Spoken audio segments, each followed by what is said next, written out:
Eh bien, donc bonsoir à toutes et à tous et bienvenue à cette séance du Conseil municipal.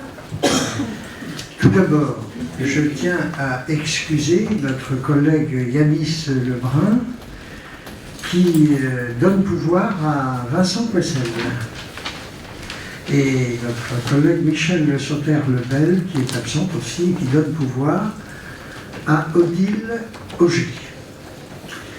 Jean-François Guillard est également absent et donne pouvoir à Philippe Faure. Donc vous avez constaté que devant vous, il y a de nouveaux micros, donc des micros de conférence. Donc il y a un micro pour 2 personnes. Donc il vous suffit tout simplement de tourner, et puis alors, pour que ça fonctionne, vous appuyez et vous restez appuyé sur le bouton, le temps que vous parlez, et lorsque vous allez terminer votre intervention, vous lâchez le bouton, ça coupe le micro. Voilà. Donc, je vais demander à Alain, s'il veut bien être notre secrétaire de séance ce soir. Merci, Alain Brogard. Et nous allons commencer par les affaires à l'ordre du jour qui sont soumises à délibération de ce Conseil. Donc, tout d'abord, approbation des procès-verbaux de la séance du 8 novembre 2022 et de la séance du 6 décembre 2022. Donc, la procédure est un peu exceptionnelle. Comme nous n'avions pas approuvé celui du 8 novembre pour cause d'oubli du document, vous vous en souvenez. Vous vous souvenez aussi tous qu'il n'y a pas de formalisme particulier pour l'approbation. Aucune demande de modification n'a été apportée par email. Donc, sans remarque de votre part, je vous propose d'approuver le procès-verbal du 8 novembre et du 6 décembre tel que transmis avec vos convocations. Alors, il n'y a pas de remarque, donc nous avançons, c'est approuvé. Projet de délibération portant sollicitation de subvention auprès de la préfecture du Morbihan au titre de la dotation d'équipement des territoires ruraux, projet rue aux Anglais et rue aux Froment.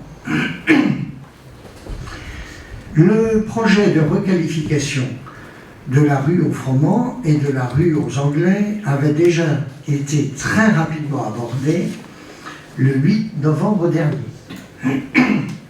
Nous avions délibéré pour solliciter l'aide exceptionnelle de 50 000 € aux communes de moins de 10 000 habitants versée par le Conseil départemental du Morbihan. Ce projet n'en était qu'à ses prémices. Je vous propose de vous présenter l'avancée de la réflexion menée avec le cabinet Artopia concernant 2 des rues les plus anciennes de Malais-Trois. Je vous rappelle que Malais-Trois a inscrit dans son programme pluriannuel de mise en valeur de patrimoine des petites cités de caractère la réflexion de ces rues.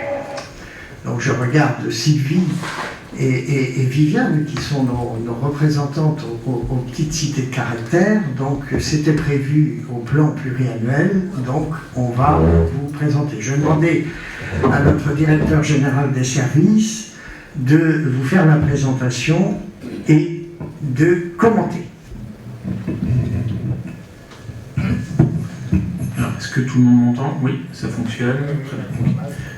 Ça fonctionne très bien. Alors, effectivement, donc, la projection donc, établie par le cabinet Artopia concernant l'aménagement des 2 rues du centre-ville Hop, voilà, donc que tout le monde puisse parfaitement resituer, on est bien sûr les deux rues qui débouchent, place du Bouffet et rue Sainte-Anne, en plein cœur de ville, les deux rues les plus anciennes, probablement, de Malétroit.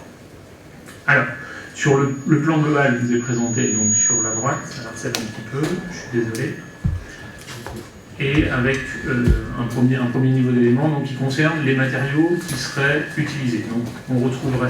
Pardon. Légèrement.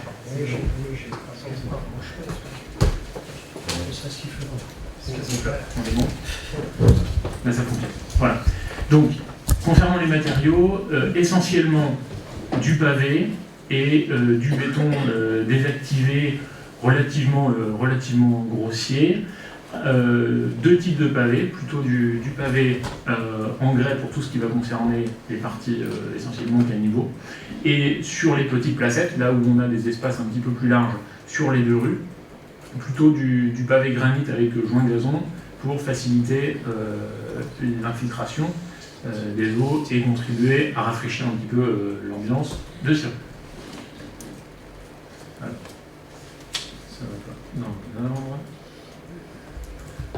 Un petit exemple d'aménagement des parties qui comporterait du béton désactivé, avec les travaux que mène actuellement le cabinet Artopia sur l'aire de Vennes. Donc vous avez deux types en fait, de matériaux utilisés sur les ruelles. En pied de mur, vous aurez plutôt un pavage, plutôt non linéaire. L'idée c'est d'essayer d'avoir quelque chose qui soit pas trop monotone à l'œil. Et au milieu de rue, retrouver ce type de pavage en guise de caniveau, là aussi en évitant une certaine régularité. Et entre ces deux espaces, le béton désactivé. Sur les devantures des habitations, sur les pas de porte notamment, l'idée serait d'utiliser du dallage granit, qui serait vieilli probablement, pour marquer l'entrée des différentes maisons. Donc vous avez la vue actuelle sur la gauche et une simulation faite donc, évidemment sur ordinateur de ce que pourrait traduire ensuite les travaux une fois réalisés. Donc on voit le caniveau en pavé de façon irrégulière, les pieds de maison également, et le dallage sur les entrées d'habitation. Donc l'évacuation des eaux de pluie se fait assez ouvert sur le petit caniveau du centre. Alors, effectivement, la question des eaux de pluie va se gérer en deux temps. Alors, il faut savoir que ces rues sont extrêmement plates. Vous avez moins d'1% entre le début des rues et le seul exutoire qui se trouve quasiment à la rue de Sainte-Anne. En fait. Donc, il faut trouver le moyen, et évidemment, tout ça est gorgé de réseaux, d'adduction d'eau usée, d'adduction d'eau potable. Donc, on peut aller peut-être tout de suite sur la question des caniveaux. Voilà. Donc on a une gestion des caniveaux qui se ferait en deux temps.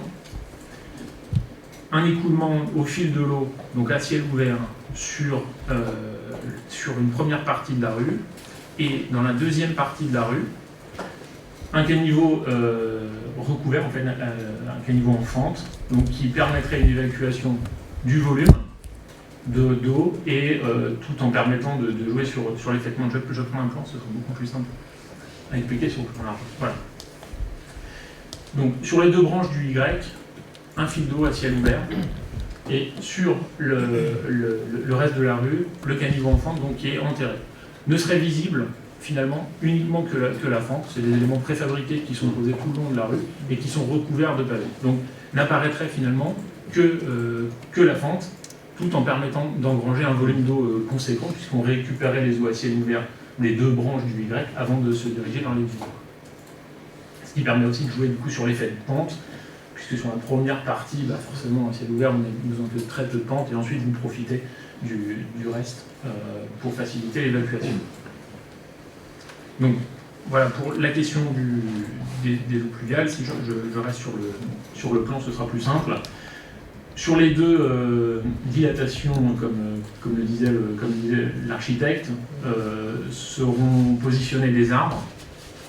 Alors, sur la petite placette principale, il sera possible d'envisager un arbre en pleine terre. Donc, bien évidemment, avec la fosse nécessaire pour protéger les réseaux et permettre son bon développement, mais un arbre en pleine terre est tout à fait envisageable. En revanche, sur la partie un petit peu plus petite, devant l'entrée de la crêperie, on serait plutôt contraint, s'il y a volonté de végétaliser, de positionner un arbre, et cette fois-ci en bas. Alors, le mobilier est purement à titre indicatif. Rien n'a été validé encore à ce stade. L'architecte des Bâtiments de France a donné son approbation sur la quasi-totalité du projet, moyennant les discussions sur le mobilier. Mais pour le reste, il n'y a aucune difficulté. Elle était même plutôt satisfaite ou enthousiaste du projet. Donc 2 points un petit peu plus verts, un arbre en pleine terre en fosse et un arbre plutôt en bac, avec ou sans le mobilier est à discuter. Voilà pour le projet global. Ce qui n'apparaît pas, mais ce qui sera totalement partie du projet, c'est l'enfouissement des réseaux aériens. Voilà, ça n'apparaît pas sur les visuels, mais il y a enfouissement des réseaux qui est compris dans le projet. Et réflexion de l'assainissement et du réseau d'eau. Alors, ces travaux ont déjà été réalisés dans l'assainissement que l'eau potable. Il reste vraiment sur les réseaux le pluvial et la partie du réseau aérien.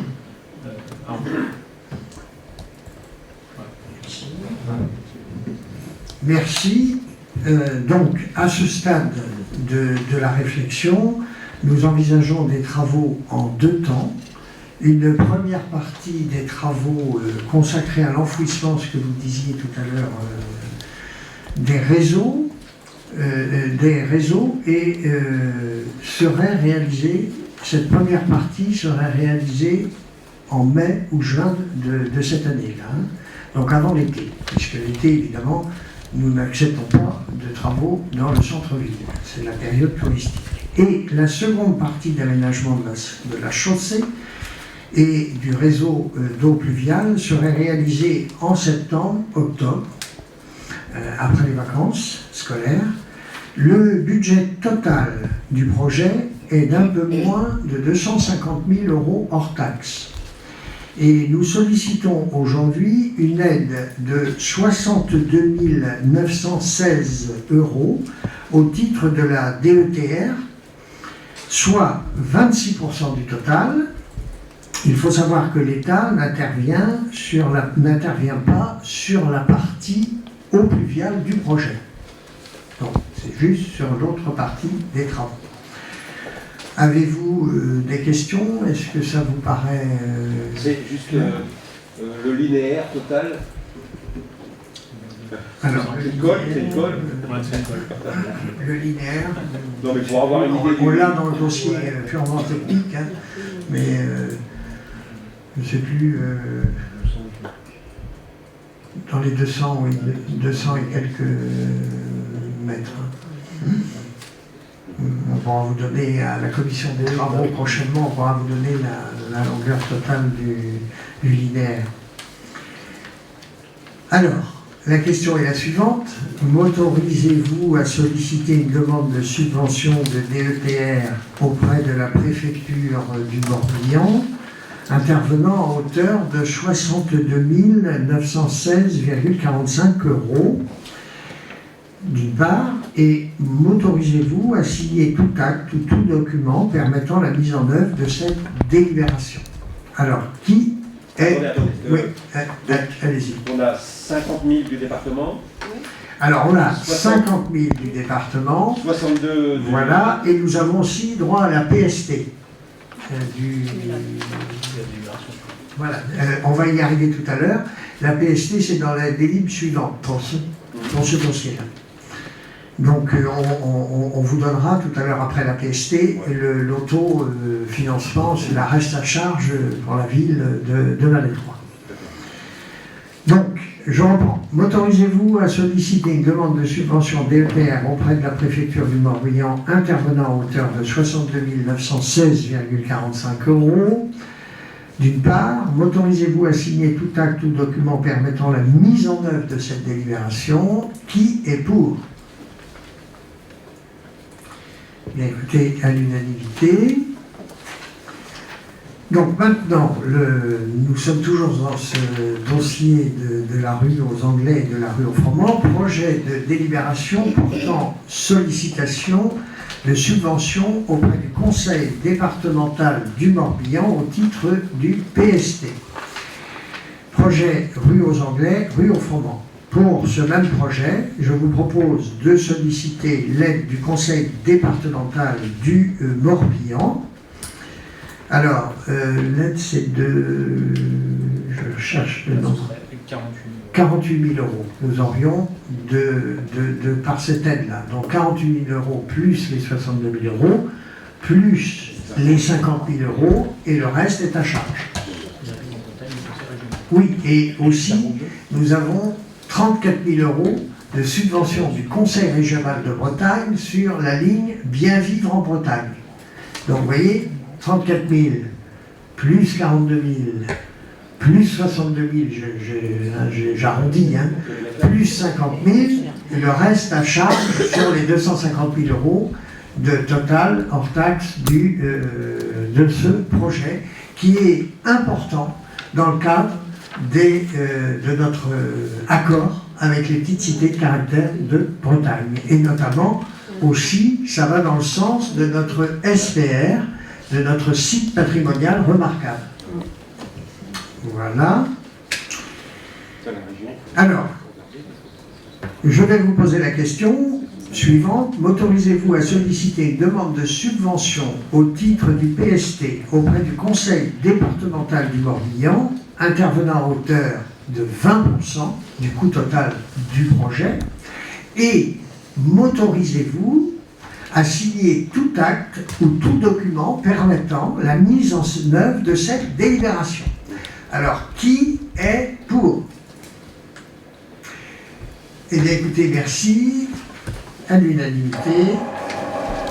Et maintenant, nous passons, toujours dans les projets de délibération portant sollicitation de subvention auprès de la préfecture du Morbihan au titre de la dotation de soutien à l'investissement local, donc la DSIL, et la dotation d'équipement des territoires ruraux.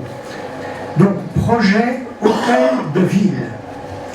Chacun d'entre vous peut malheureusement constater très facilement l'état peu reluisant de notre hôtel de ville. Nous en avons régulièrement parlé ici au sein de ce conseil municipal, pour que chacun ait bien le contexte à l'esprit. Sachez que le bâtiment construit en 1938 n'a bénéficié d'aucun travaux de modernisation d'importance depuis sa construction et que de multiples interventions sont nécessaires sur l'édifice à tous les niveaux. C'est-à-dire, le bâtiment n'est pas accessible aux personnes à mobilité réduite, le clocheton est fragilisé, vous savez le clocheton où se situe la sirène. Il y a des éclatements de maçonnerie, notamment sur les balcons. Vous pouvez voir devant, où il manque des morceaux de ciment. Nous voyons la ferraille de ces balcons, de fer. Des infiltrations en toiture, les huisseries sont abîmées et simple vitrage. Il suffit de regarder les fenêtres du directeur général et du maire, donc vous voyez. À l'intérieur de la mairie, les toilettes ne sont pas non plus accessibles au PMR et les conditions d'accueil des usagers sont peu amènes et ne garantissent pas de confidentialité. Donc bref, on ne va pas épiloguer là-dessus. Vous l'aurez compris, il est nécessaire d'intervenir de manière conséquente sur l'édifice. Vous me direz que ce diagnostic n'est pas neuf et pour y travailler chaque jour, vous vous doutez bien que cela fait quelque temps que je m'en suis rendu compte. Soyons très clairs. Les finances de la ville ne permettent pas de porter sans aide massive un projet d'ampleur tel que nécessaire.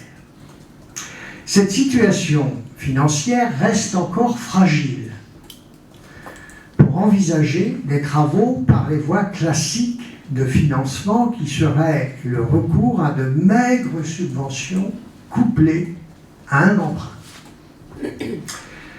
En 2014, nous avons fait le choix, l'équipe a fait le choix de faire de la maison de santé, la MSP, notre principal investissement.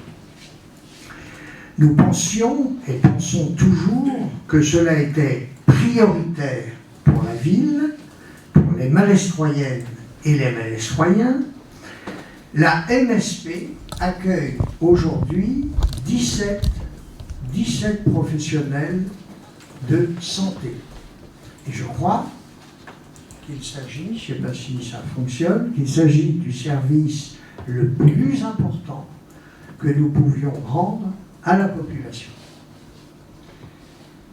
Sur l'hôtel de ville, nous avons fait notre possible. Nos services techniques ont rafraîchi les bureaux et nous avons travaillé sur plusieurs scénarios pour un accès PMR. Aucun n'était véritablement satisfaisant.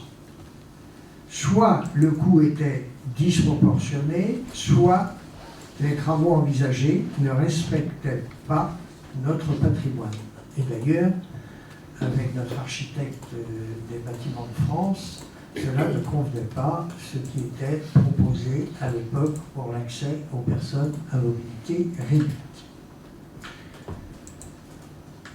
Nous n'avons pas autant baissé les bras et abandonné l'idée de trouver une solution. La mairie de Malais-III a aujourd'hui engagé des travaux préparatoires avec un cabinet d'architectes en vue de travaux de réhabilitation de l'hôtel de ville qui répondraient aux nécessités et aux priorités écologiques et énergétiques. Souvenez-vous, nous avions provisionné une enveloppe au budget de 2022 en vue de financer ces travaux préalables. Aujourd'hui, le gouvernement a lancé le dispositif appelé Fonds vert, doté de 2 milliards d'euros à l'échelle nationale. C'est une opportunité qu'il nous faut tenter de saisir aujourd'hui. Nous manquons encore d'informations sur les modalités de mise en œuvre, mais nous savons que ce fonds d'aide spécifiquement sur les projets de rénovation énergétique lourds, combinant divers travaux, et les projets portés par les petites communes rurales. Nous souhaitons donc accélérer notre calendrier et tout faire pour ne pas manquer une opportunité qui serait dommageable pour la maison des citoyennes et des citoyens. À ce jour, le chiffrage des travaux est de 1 425 860 €. Et vous savez que dans le bâtiment, depuis quelque temps, c'est plus de 30% d'augmentation. Aussi bien que ces travaux soient indispensables, ils ne pourront être envisagés sérieusement qu'avec le concours essentiel de l'État au travers, d'une part, de la dotation de soutien à l'investissement local, donc la DSIL, la dotation d'équipement des territoires ruraux, la DETR, objet de la présente délibération. Et d'autre part, ce que je vous ai exprimé tout à l'heure, du fonds vert dont les dispositions précises ne sont pas encore connues. Le calendrier qui nous est imposé nécessite une décision de sollicitation de subvention rapide. Je vous propose de délibérer aujourd'hui sur une demande d'aide portant sur la DSIL et la DETR, et nous reviendrons au prochain conseil municipal pour solliciter le fonds vert qui, je vous le rappelle, est doté de 2 milliards d'euros pour l'ensemble de la France, pour les communes rurales. Donc voilà, avez-vous des questions? Mais je crois qu'il y a une perte au niveau du son. Il y a une perte au niveau du son. Je ne sais pas, c'est peut-être ici. Alors, avez-vous des questions? Aujourd'hui, ce que vous nous proposez, c'est on attaque tout en même temps. Voilà. On traite l'ensemble du bâtiment avec l'accès PMR, avec l'isolation, les failles dans l'architecture. On attaque. Ça fait tout d'un coup. Alors, donc on se lance sur 1 400 000. Donc, si, évidemment, l'État nous suit, ouais, bien sûr. avec la DSIL, avec la DETR, eh bien, nous lançons, et le fonds vert, évidemment, les 3 points importants, et sans parler par la suite du PST, aussi du département. Donc, ce qui fait que tout cela confondu, nous frisons les 1 million d'euros de subvention sur 1 million. Donc, si c'est le cas, eh bien, sans hésiter, c'est pourquoi je vous propose de statuer ce soir sur les demandes officielles de subvention auprès de l'État. Et dans ce cas-là, il faut y aller. C'est-à-dire que cette mairie trouve, elle sera d'époque et mise à jour, en gardant cette magnifique architecture de l'époque. Et dans ce cas, nous pourrons le faire en autofinancement sur 3 ans. Il n'y aura pas d'emprunt. Puisque vous avez vu, nous avons bien fait l'église sans emprunt sur 3 ans. Donc, ça fera la même chose. Et tout en poursuivant le désendettement de la ville, sans avoir augmenté les impôts depuis 2014. Ça, c'est très important, ce que je vous dis. Et nous avons aussi subi les baisses de notation de l'État sur les premières années de nos mandats. Donc, ça, si l'État nous suit, eh bien, il n'y a pas de discussion à avoir, c'est le moment ou jamais de mettre aux normes aux personnes à mobilité réduite et de moderniser la mairie. Maintenant, si l'État ne nous suit pas, parce qu'on n'est pas sûr à 200%, hein, donc, eh bien là, il faudra revoir notre copie. C'est évident. Et il y aura des priorités pour la mise aux normes de cet hôtel de ville. Voilà. Avez-vous d'autres points? Alors, on va passer à la question. Ça y est, vous avez trouvé. Est-ce que vous m'entendez là-bas? Vous m'entendez dans le... Bon. Oui. Donc, m'autorisez-vous, la question est la suivante, m'autorisez-vous à solliciter une demande de subvention auprès de la préfecture du Morbihan à hauteur de 356 465 euros, 356 465 euros au titre de la DSIL et de 70 000 euros au titre de la DETR.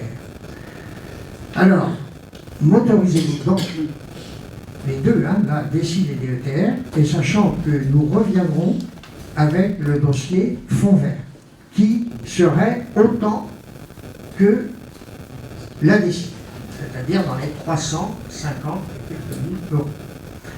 Alors, m'autorisez-vous à signer tout acte ou tout document permettant la mise en œuvre de cette délibération? Qui est contre? Alors, qui s'abstient? Ok. Alors, nous allons passer maintenant au projet de délibération portant adoption du rapport de la Commission locale d'évaluation des charges transférées du 15 décembre 2022, partie 1 à 3. Donc vous savez, nous allons donc aborder la question des charges transférées en 2 temps, conformément aux demandes de l'OBC, de la communauté de communes.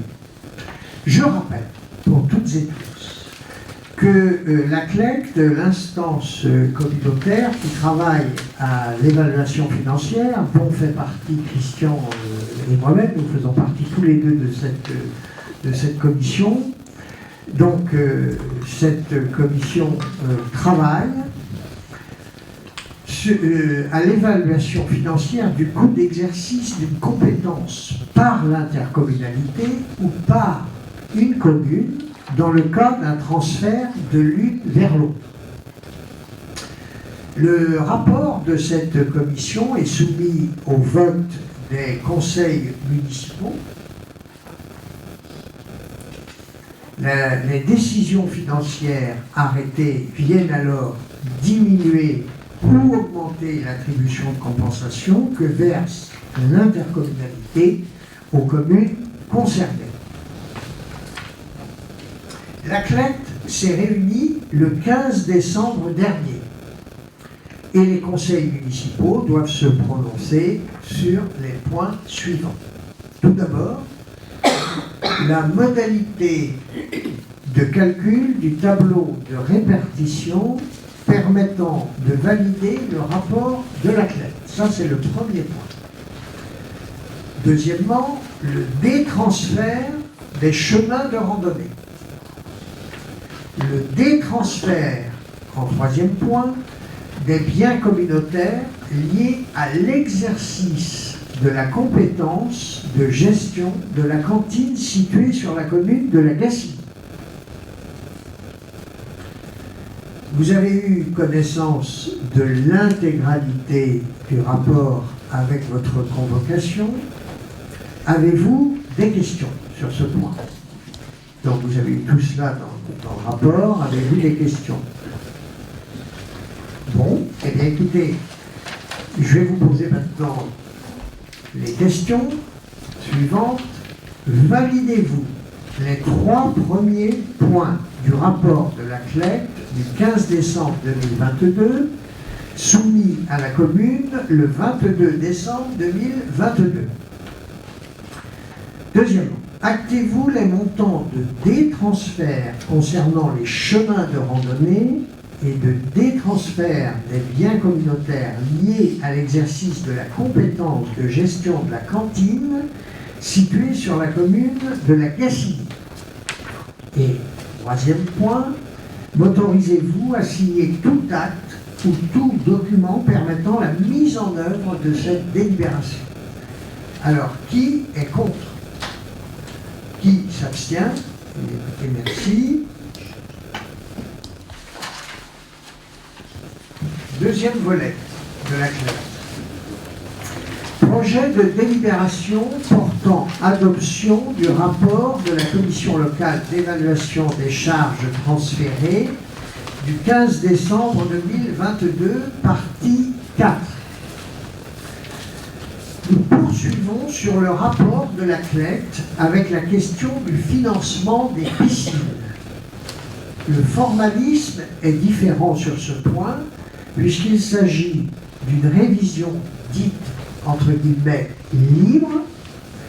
Dans ce cas de figure, il est possible de ne pas tenir compte de l'historique des compétences et de rediscuter librement les participations des uns et des autres au financement de politiques ou d'équipements communautaires. L'unanimité des conseils municipaux des communes membres est requise. Je dis bien l'unanimité. En ce qui concerne le financement des piscines, et tout particulièrement la piscine de Malétroit, les choses avaient été clairement posées dès le début. D'une part, la mairie achetait le terrain pour une somme de 125 000 € à l'époque et le rétrocédait gratuitement à la communauté de communes. D'autre part, la mairie payait 15 000 € par an pour participer au fonctionnement de la piscine, même s'il n'existait pas de transfert de charge, puisque Malétroit ne disposait plus de piscine depuis plus de 20 ans.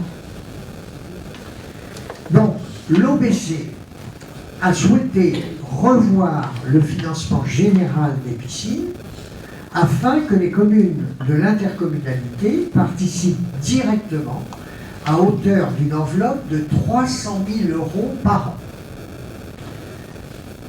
Il y a eu de nombreuses discussions sur ce projet lors des différentes CLET.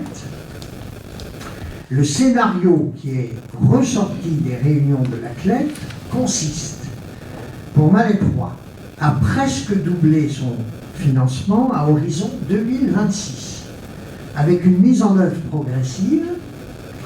En d'autres termes, nous payons en 2023, donc cette année, 15 000 €, comme cela avait été acté, pour arriver à 28 059 € en 2026. Donc voilà. Donc, progressivement. Vous voyez ? Alors, c'est un effort conséquent pour Malais 3, qui verra son budget de fonctionnement amputé de près de 15 000 € par an. Maintenant, il faut prendre la décision. Alors, avez-vous des questions et avant de proposer de voter sur ce sujet? Pas de questions? Alors, donc les questions. Validez-vous ce 4e point du rapport de la CLET tel qu'il vous a été communiqué? 2e point. Actez-vous les montants de transfert concernant la charge des équipements aquatiques du territoire? Ensuite, actez-vous la répartition sur 4 ans, c'est-à-dire de 2023 à 2026 de la charge transférée, et m'autorisez-vous à signer tout acte ou tout document permettant la mise en œuvre de cette délibération? Alors, qui est pour? On va faire à l'envers. Eh bien, écoutez, merci, donc c'est acté. Ensuite. Juste un petit. Oui, allez-y. Une question. Le temps qu'on est dans la piscine, c'est le moment d'en parler. Alors, je sais que c'est une gestion d'entreprise, c'est une entreprise qui gère la piscine, donc c'est pas du tout ni l'OBC ni nous. Par contre, je trouve que elle est un petit peu chère pour nous, Malais-Troyens, puisqu'on va encore en plus remettre la main à la poche.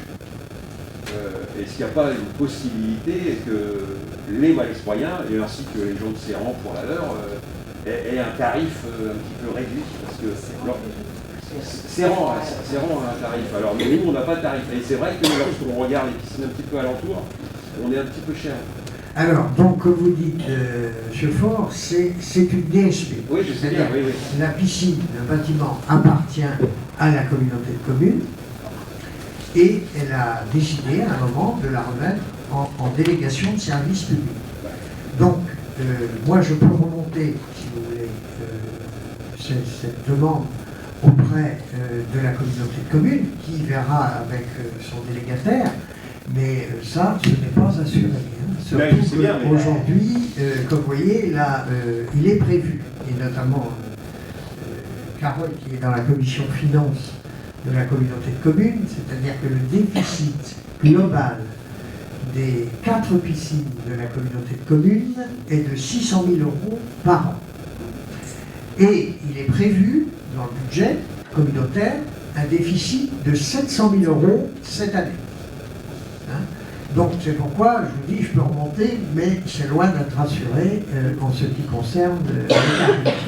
Parce qu'il faut absolument essayer de maintenir ce service pour la population non seulement de Malais 3, mais du bassin de vie de Malais 3, du pays de Malais 3, et aussi pour les scolaires qui viennent de toutes les communes aux alentours de Malais 3, puisque c'est la seule piscine couverte qui fonctionne l'hiver, étant donné que l'été, il y a la piscine de Serran, qui est découverte, et qui a son charme aussi découvert, c'est clair. Oui, mais là, on demande, indirectement, on demande aux Malais-Troyens de refaire un effort. Alors, il faut savoir que toutes les communes participent. Oui, oui, je sais bien, oui. En fonction de la population. Voilà. Oui, mais vas-y, il faut appuyer, rester appuyé. entre faire un effort, oui et non. Dès lors que la fiscalité n'est pas augmentée, ça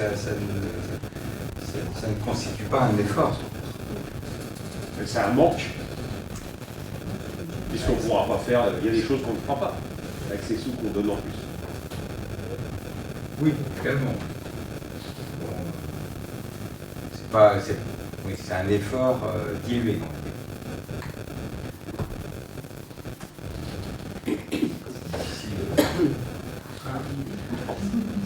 Enfin, ce serait malvenu, vu que les autres communes participent, d'aller demander que les Malestroyens payent moins que les autres, sachant que tout le monde participe. La communauté de communes Oui, et c'est les ça. communes. Je suis d'accord avec Christian et Vincent, c'est-à-dire que on ne raisonne pas à Malétroit. C'est-à-dire que la piscine, elle est sur le sol de Malétroit. Et c'est d'ailleurs pourquoi nous en avons parlé avec, à maintes reprises à l'exécutif, aussi mes collègues et entre l'équipe. Bon, Malétroit a fait cet effort-là à l'époque, c'est-à-dire nous avons autofinancé, sans emprunt, les 125 000 € d'achat, et la communauté de communes, on donnait ce terrain, la communauté de communes en contrepartie construisait la piscine sur Malétroit, et pour les écoles, pour la population de Malétroit, et du bassin de Malétroit, c'est-à-dire du bassin de vie au large. C'est-à-dire que, aussi bien de Tréal, Saint-Nicolas-du-Tertre, etc., etc. Donc, c'est vrai que ce serait malvenu, je peux remonter de votre part l'information, la demande, mais je pense que ce serait malvenu de dire aujourd'hui, comme disait Christian, comme toutes les communes de l'OBC, toutes les communes participent sur le déficit global à hauteur de 300 000 € des piscines. Donc, si on leur demande, dit, écoutez, les Malétroyens et les Malétroyens, il faudra faire un effort supplémentaire, je crois que les autres communes diront, ben nous on fait un effort aussi pour non seulement Malétroit, mais pour Guerre, pour la Gacilly, pour Serran, etc., etc. Vous voyez, c'est un sujet extrêmement délicat. Mais il faut avouer que c'est un outil, il y a aussi de l'aquabike, enfin, etc., et qu'elle demande à être fréquentée de plus en plus parce que c'est un outil intéressant, non seulement pour les écoles, mais pour les particuliers du grand pays de Malétroit. D'accord. Alors, donc maintenant, là je ne sais pas si... Ouais. Projet de délibération portant sur l'ouverture par anticipation de crédits budgétaires pour la section d'investissement 2023. Comme chaque année, nous proposons d'ouvrir des crédits en section d'investissement pour procéder aux dépenses avant le vote du budget. Nous avons le droit d'ouvrir le quart des dépenses inscrites au budget lors de l'exercice précédent. Vous avez eu les détails des enveloppes prévues pour chaque opération d'investissement, vous avez ça dans vos documents.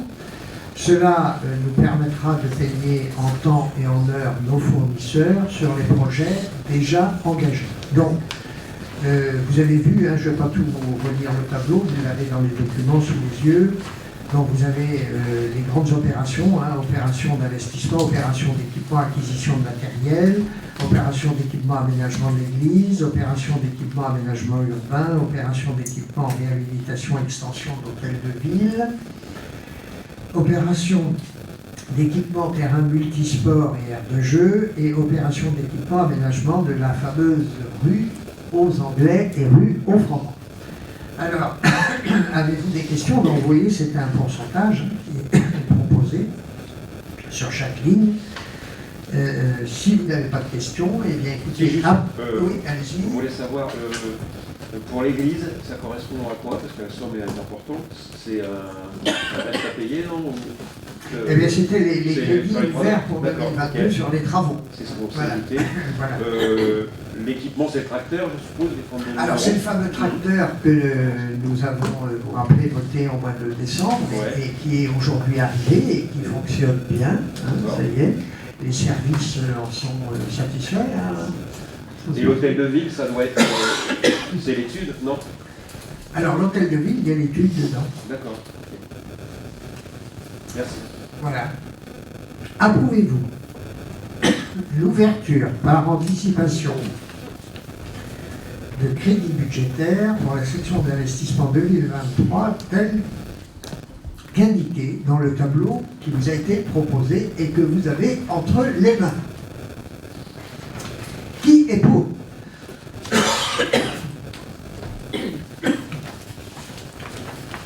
Merci. Projet de délibération annuelle d'engagement de garantie à l'agence France locale. Donc la ville de Malétroit a voté en 2020 l'adhésion à l'agence France locale qui est une banque détenue par les collectivités territoriales en France. Aujourd'hui, l'agence regroupe près de 600 collectivités sur l'Hexagone. Les statuts prévoient que les adhérents à l'agence s'engagent à fournir une garantie autonome à la première demande à hauteur de l'encours de dette de chacun. Nous avons aujourd'hui 2 prêts à l'agence France locale pour un encours total de 505 000 €. Donc, vous avez eu le détail de l'engagement dans la convocation. Alors donc voilà, on reconduit donc cette demande de garantie autonome sur ces 2 emprunts d'un montant de 505 000 €. Alors, approuvez-vous l'octroi de la garantie de la mairie de Malétroit dans les termes précisés dans votre convocation, d'abord? Deuxièmement, autorisez-vous pendant l'année 2023 à signer le ou les engagements de garantie pris par la mairie de Malétroit dans les conditions précisées dans votre convocation? Et troisième question, m'autorisez-vous à signer tout acte ou tout document permettant la mise en œuvre de cette délibération? Qui est contre? Qui s'abstient? Eh bien, écoutez, merci.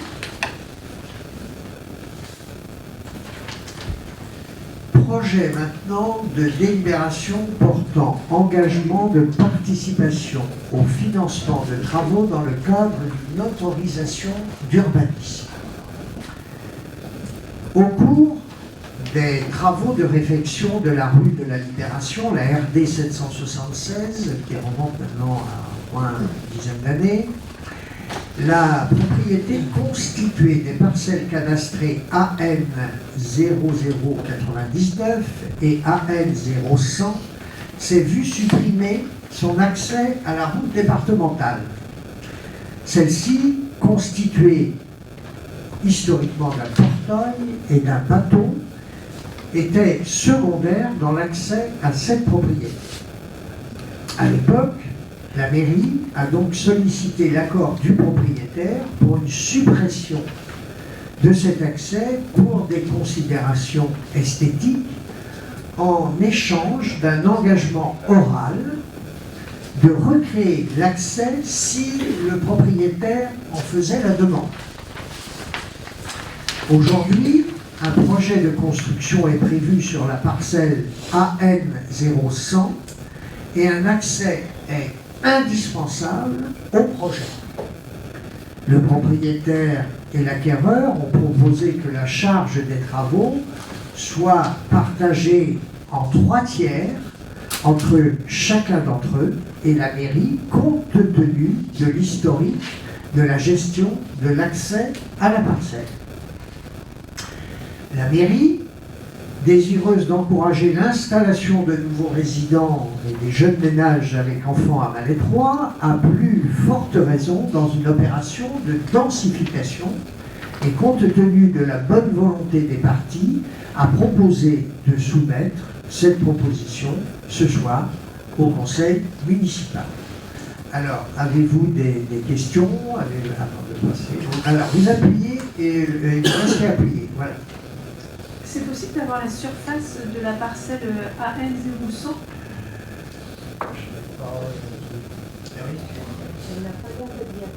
Non, alors il y a deux. Il y a une parcelle, vous voyez, cadastrée AN0099 et voilà, une partie de la 099 et une partie et la petite parcelle de AN0100. Donc elles sont reliées, si vous voulez. Elles sont, ces deux parcelles sont contiguës. Ah, il va y avoir une modification cadastrale. Oui, oui. D'accord. Parce que la 0,99 sera modifiée. à deux. Parce que nous, on a eu un petit peu peur au regard de la taille de la parcelle 0100 de voir à nouveau un Airbnb arriver. Donc on préfère quand même avoir des riverains comme vous, des futurs Malétroyens, que des Airbnb qui occupent des parcelles qui pourraient être... Ah oui, mais là, il n'est pas question d'Airbnb. Moi, j'ai reçu le futur propriétaire, c'est une famille qui a décidé de venir habiter à Malétroit. Okay. Parce que la ville est attirante. Et la parcelle, ce serait en partie au parc nord, Du cimetière, voilà, en milieu du cimetière. À droite du cimetière, à gauche en montée, mais à partir du mur droit.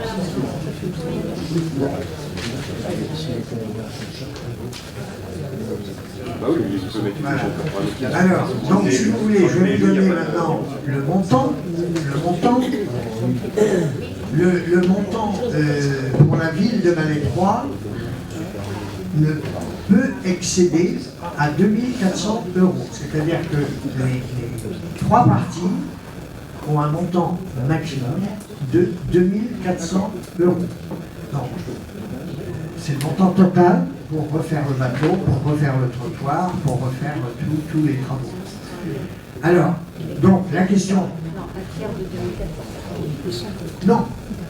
Ah non, c'est 2400 par acteur. Hein, 2400 pour le vendeur, 2400 pour l'acheteur. Hein, maximum. Alors donc, la question est la suivante. Approuvez-vous le concours financier de la commune aux travaux d'accès à la parcelle AN0100 et au fond de la parcelle 0099, donc c'est l'accès sur ces deux parcelles, dans la limite d'un tiers des dépenses TTC et pour un montant ne pouvant excéder 2400 € TTC pour la ville de Malétroit. Alors, qui est contre? Écoutez, merci. 280 €. Alors, tu as la réponse. Projet de délibération portant modification du temps de travail du poste d'agent d'entretien. Donc, la mairie emploie un agent d'entretien à temps non complet à hauteur d'une quotité de temps de 30/35e. La charge de travail nécessite une modification de cette dernière à hauteur de 32/35e. Donc vous voyez, on la passe de 30 à 32/35e, voilà la proposition. Alors, approuvez-vous la suppression d'un emploi permanent à temps non complet à 30/35e d'agent d'entretien à compter du 1er mars 2023 et la création d'un emploi permanent à temps non complet 32/35e d'agent d'entretien à compter de cette même date. Qui est pour? Merci. Projet maintenant de délibération portant sur le versement d'une subvention exceptionnelle à l'association UCAM, Union des commerçants et artisans.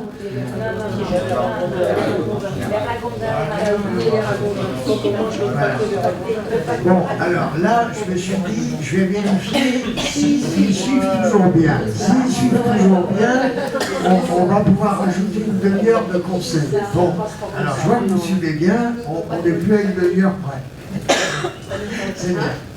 Alors, projet de délibération portant revalorisation de l'indemnité de piégeage des ragondins, que vous pouvez d'ailleurs déguster en terrine. Alors, la commune de Valais-Trois soutient chaque année les campagnes en défrayant les piégeurs volontaires. Il faut savoir que les ragondins font l'objet d'arrêtés ministériels et préfectoraux prescrivant la lutte contre cette espèce. La commune, jusqu'à présent, accordait une indemnité de 50 €, et depuis très longtemps. Celle-ci n'ayant pas été augmentée depuis de nombreuses années, comme je vous le dis, je vous propose de voter une indemnité de 100 € pour les piégeurs de ragondins, sachant qu'il y en a de plus en plus de longs cadavres de ragondins. Alors, approuvez-vous la fixation de l'indemnité annuelle de piégeage des ragondins à 100 €? Qui est contre? Eh bien, écoutez, merci. Et maintenant, nous y arrivons à l'UCAM, projet de délibération portant sur le versement d'une subvention exceptionnelle à l'association d'Union des commerçants et artisans du pays de Valais-Trois dans le cadre de l'opération Chèque Cadeau. La ville de Valais-Trois et le CCAS ont décidé d'offrir un chèque cadeau aux Valais-Troyennes et aux Valais-Troyens de 70 ans et plus en partenariat avec l'UCAM, comme en 2020 et en 2021, ces opérations ayant rencontré un beau succès. Comme en 2021 et en 2022, la commune de Valais-Trois et le centre d'action sociale de CCAS, avec sa vice-présidente Michel, le secrétaire Lepel, finance à part égale l'achat de chèques cadeaux auprès de l'Union des commerçants et artisans de Valais-Trois, d'un montant maximal de 11 000 €, 50% de subvention par le CCAS et 50% de subvention exceptionnelle par la commune. L'Union des commerçants et artisans de Valais-Trois prend en charge les coûts de fabrication des chèques. Avez-vous des questions?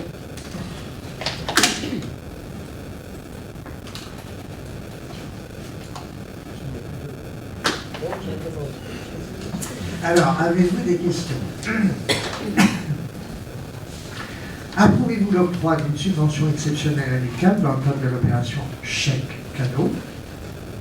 Je vous rappelle que cette année, cette opération a été majorée par 10 chèques, 10 tickets bonus de 100 € chacun, qui ont fait 10 gagnants à Valais-Trois pour la somme de 1 000 €. Donc versé contre justificatif et ne pouvant excéder un montant de 5 500 € pour la part ville de Valais-Trois.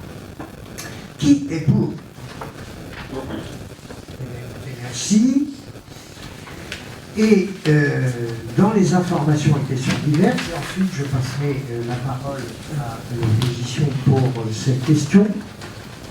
Donc, information portant sur Convention territoriale globale 2021-2025, vous savez, vous vous souvenez, nous en avions parlé au mois de décembre, c'est-à-dire la Convention territoriale globale OBC-CAF. Donc nous avions évoqué le projet de convention entre OBC et la CAF en 2021 et 2025.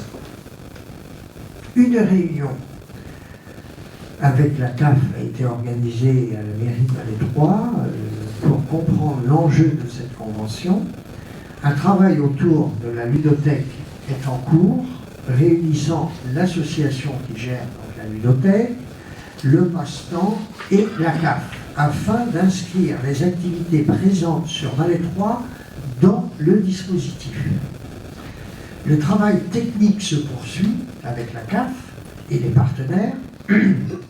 J'espère que l'engagement des bénévoles de la bibliothèque et de l'équipe du passe-temps sera pleinement reconnu. Bon, ça, c'est en cours. J'espère que la CAF reconnaîtra tout ce travail qui est réalisé par ces bénévoles et l'équipe. Donc, on vous tiendra au courant lors des prochains conseils municipaux. Un petit mot sur le recensement. Le recensement se poursuit et va bientôt s'achever d'ici une dizaine de jours. J'appelle tous les retardataires à effectuer leur devoir citoyen. C'est très important. C'est-à-dire que les personnes, les Malestroyennes et les Malestroyens ont le choix, soit de répondre au questionnaire sur Internet. On leur a remis, les agents leur ont remis un document dans leur boîte aux lettres, ou tout simplement, s'ils n'ont pas Internet ou qu'ils ne souhaitent pas le faire par Internet, eh bien, soit qu'ils ramènent un document à la mairie, ou ils demandent à l'agent de repasser pour faire ce recensement. Mais c'est très très très important, il faut faire ce recensement, d'ailleurs c'est dans la loi, et c'est un devoir citoyen. Voilà, deux informations en matière des commissions. La commission travaux avec Alain le disait, il souhaite organiser une commission travaux le 28 février, le mardi 28 février à 18h30 à la mairie ou ici. Et Carole aussi, la commission finance. Elle souhaite que cette commission finance se fasse le mardi 14 mars à 18h aussi à la mairie ou ici dans le salon. Donc voilà en ce qui concerne les questions. Et maintenant je vais passer la parole. Alors pour l'opposition, je ne sais pas qui prend la parole. Ce sera moi au début. Très bien. Donc nous avons été contactés par cette famille. Donc pour faire simple, rue Pontmain. Donc il existe une maison que les Malestroyens appellent familièrement la maison du Père Noël. Donc je me suis un petit peu renseigné, c'est parce que c'était un monsieur Noël qui habitait là-haut. Donc ces gens-là arrivent, leur maman est chez nous là, et au foyer au logement bien sûr, et ils voudraient vendre dans la maison. Donc des promoteurs se sont présentés et ont été preneurs de la maison avec les deux parcelles qui sont juste devant la maison. Ces parcelles sont en AUA, c'est-à-dire qu'elles ne sont réservées que pour lotir. Ces gens-là seraient venus, alors c'est du conditionnel, ces gens-là seraient venus en mairie, et on leur aurait répondu que la mairie n'était pas chaud pour faire des lotissements à cet endroit-là, alors que le PLU le prévoyait.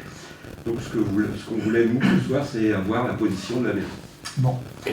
Alors vous avez raison sur cette question qui est importante, comme toutes les questions. Il faut savoir que Malais 3 a beaucoup de demandes, de propositions et de visites de promoteurs.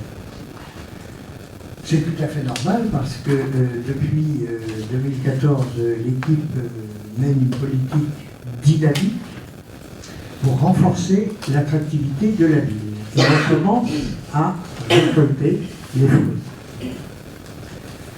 Donc, il y a déjà eu, il n'y a pas très longtemps, le lotissement de la Croisée d'Eau, donc le domaine de la Croisée d'Eau, qui a fait donc 25 lots. Donc ce sont des nouveaux habitants arrivant de Malais 3, aussi bien, et ce qui est intéressant sur ce lotissement du domaine de la Croisée d'Eau, c'est que vous avez une mixité, c'est-à-dire des jeunes retraités qui ont investi à Malais 3, et vous avez aussi des jeunes célibataires et des jeunes ménages avec enfants. Donc ça, c'est très important. Et vous avez aussi, en ce moment, vous avez vu le panneau que lorsque vous montez chez vous le Bois-Solon. Donc vous avez un nouveau projet qui est en phase de lancement sur le Bois-Solon, avec notamment, pour commencer, 41 lots. Et il y a un autre projet qui est en cours, en instruction, à Vallée 3, un autre projet d'un lotissement de une vingtaine de lots, actuellement. Donc, nous ne pouvons évidemment pas dire oui à tout le monde. C'est pas possible. Sans prendre en compte les impacts de ces constructions nouvelles en termes de réseau et de voirie et de gestion des eaux pluviales. Parce que là aussi, c'est très important. Avec la DDTM du Morbihan, les services de la préfecture, ils sont très stricts sur la loi sur l'eau et sur les eaux pluviales, et ils ont raison. Ils ont raison en ce sens que Vallée 3 est dans une cuvette. Et nous sommes entourés de bois, et lorsque nous avons des orages extrêmement violents, tels que nous en avons eu l'année dernière, eh bien il faut savoir que ce secteur, comme vous disiez, le Père Noël, mais c'est pas comme cela que les Valestroyens l'appellent. Les Valestroyennes et les Valestroyens appellent la propriété de Réclame, qui est magnifique d'ailleurs. Donc, et que nous voyons du pont brillant ainsi que du pont neuf. Vous avez cette chaîne de bois qui est magnifique. Moi, je ne me lâche jamais, quand je vais à pied à la mairie, de regarder ce secteur magnifique de Vallée 3, qui est d'ailleurs dans le SPR. Donc, dans ce secteur, nous avons eu récemment, n'est-ce pas, Alain, un problème de hydraulique. C'est-à-dire, lors des orages, nous avons eu une coulée de boue énorme de ce terrain-là, et la route était impraticable. Et d'ailleurs, il y a une maison neuve, récente, qui a été construite derrière un petit bâtiment, là, un hangar, et la personne a eu des dégâts lors de ces orages, dans sa propriété neuve. Donc, c'est pourquoi je vous dis, nous ne pouvons pas dire oui à tout le monde, d'une part, sans prendre tout ça en compte. Et nous devons aussi prendre en compte les évolutions législatives du moment, la perspective du ZAN, c'est-à-dire du zéro artificialisation nette.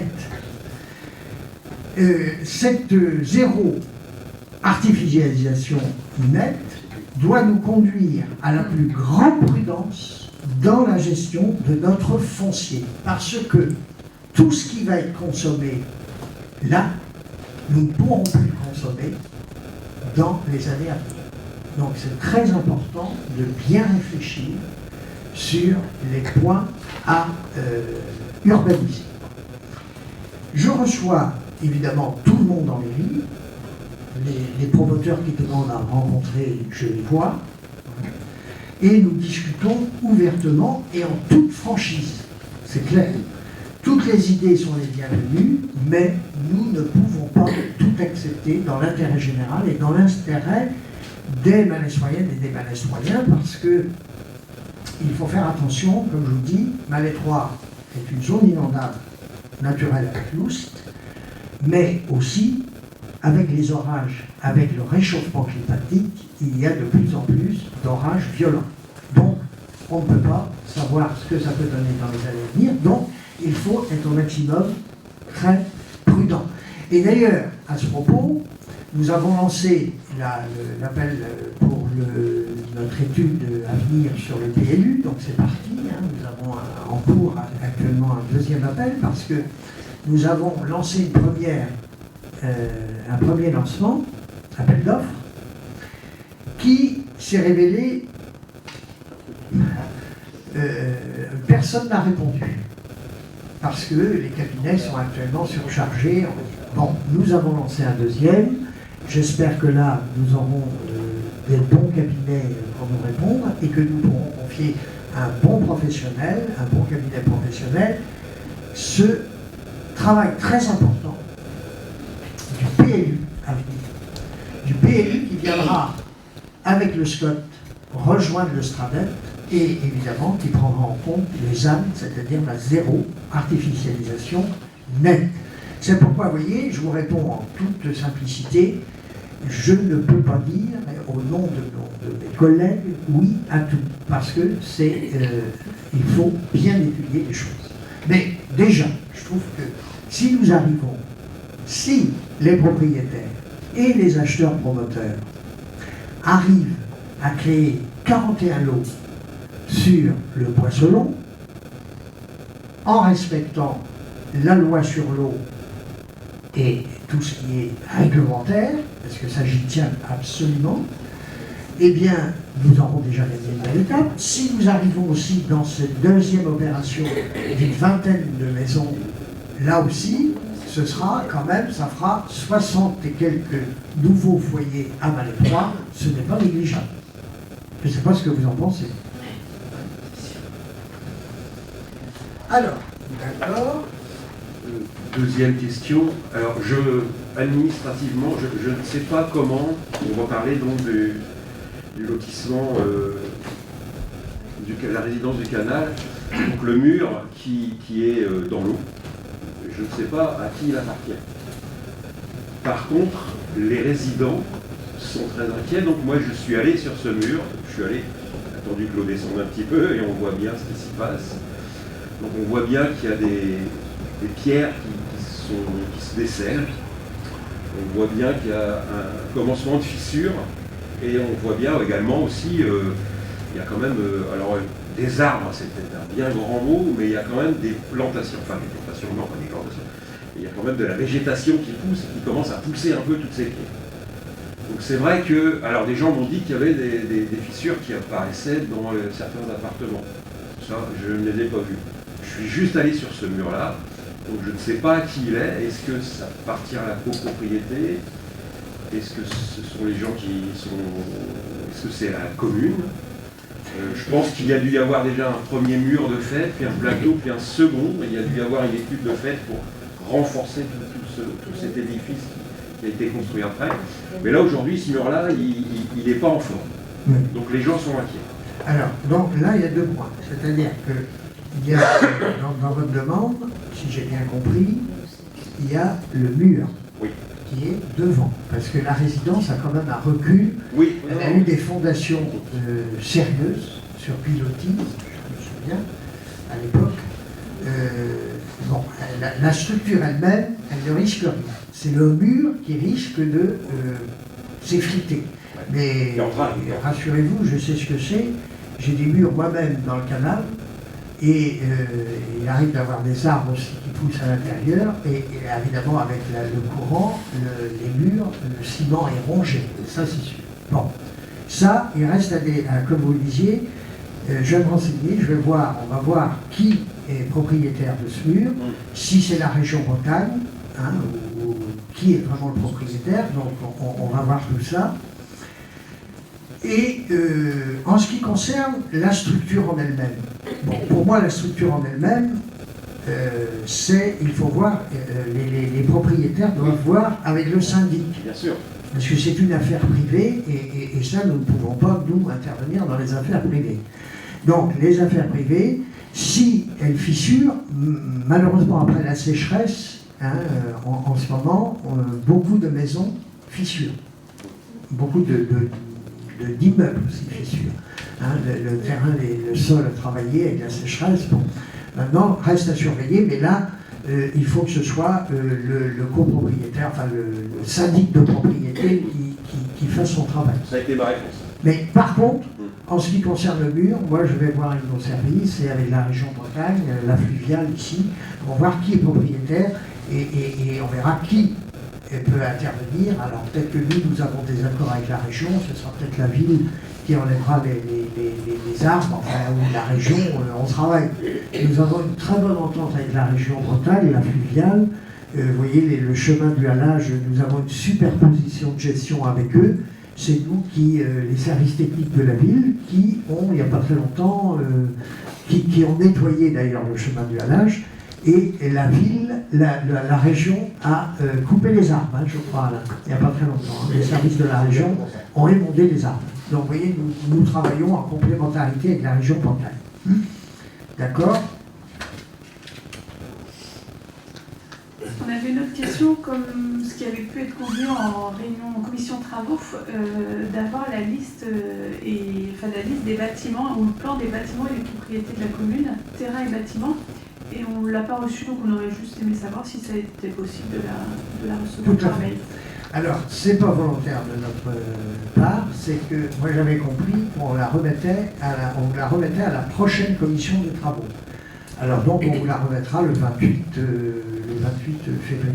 Hein. Donc sur l'ensemble des bâtiments communaux, la liste.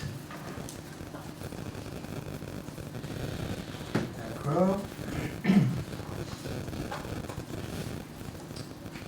On avait une autre question sur le planning des conseils, si pour ce premier semestre et les différentes commissions, mais on voit que là on a déjà des dates, mais s'il était possible d'avoir un peu un planning sur le premier semestre au moins, Voilà. pour que chacun puisse s'organiser. Alors, donc, nous avons déjà abordé à plusieurs reprises ce point au niveau des différents conseils des précédentes séances que nous avons eues.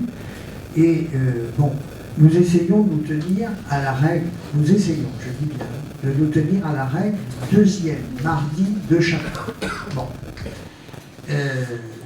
Lorsqu'il y a lieu d'organiser, parce que s'il y a une ou deux délibérations, eh bien, on passe au mardi du mois suivant, étant donné que l'obligation légale, c'est un conseil par trimestre. Bon, mais il faut mieux regrouper les délibérations plutôt que de déranger.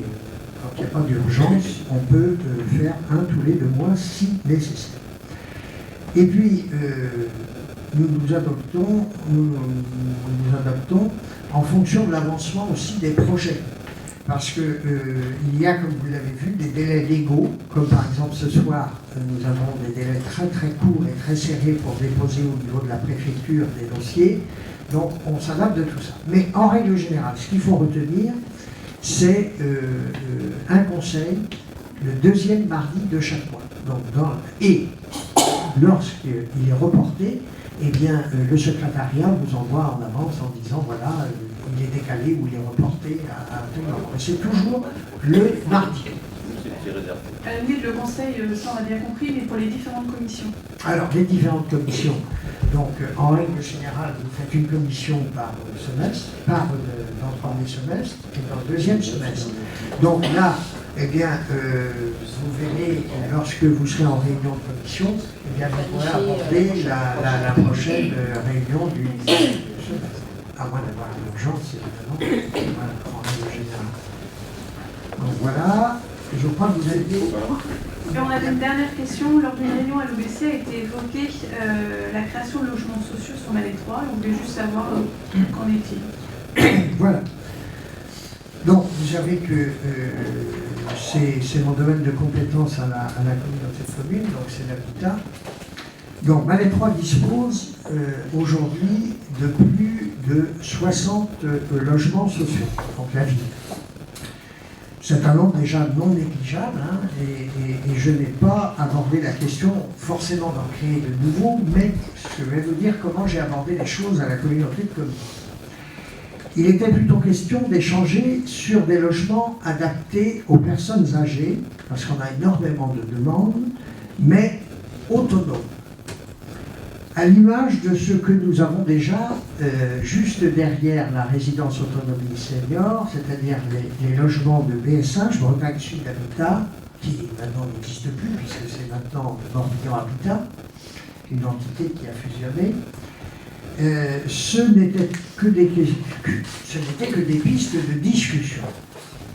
Toutefois, les choses avancent, et il faut les faire avancer aussi, dans le cadre aussi du PLH communautaire, c'est-à-dire du plan logement habitat. Et toutefois, j'ai inscrit 4 logements à loyer modéré pour cette population. 4 logements qui seraient sur nos terrains communaux, qui se situent derrière la résidence autonomie senior, près des résidences de BSH, Bretagne Sud Habitat.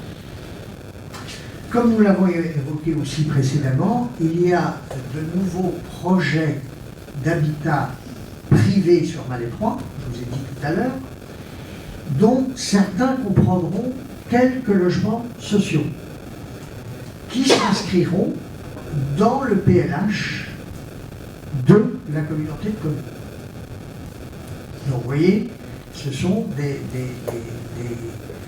critères d'avancement sur ces dossiers.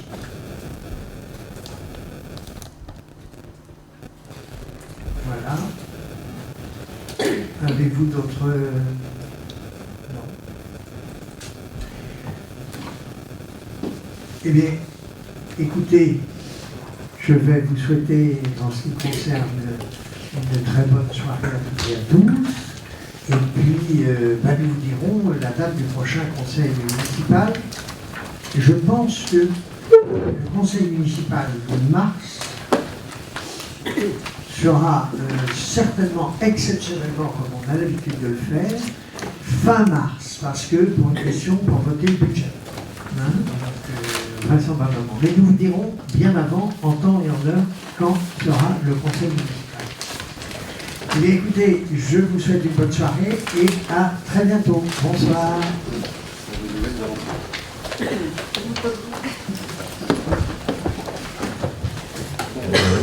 La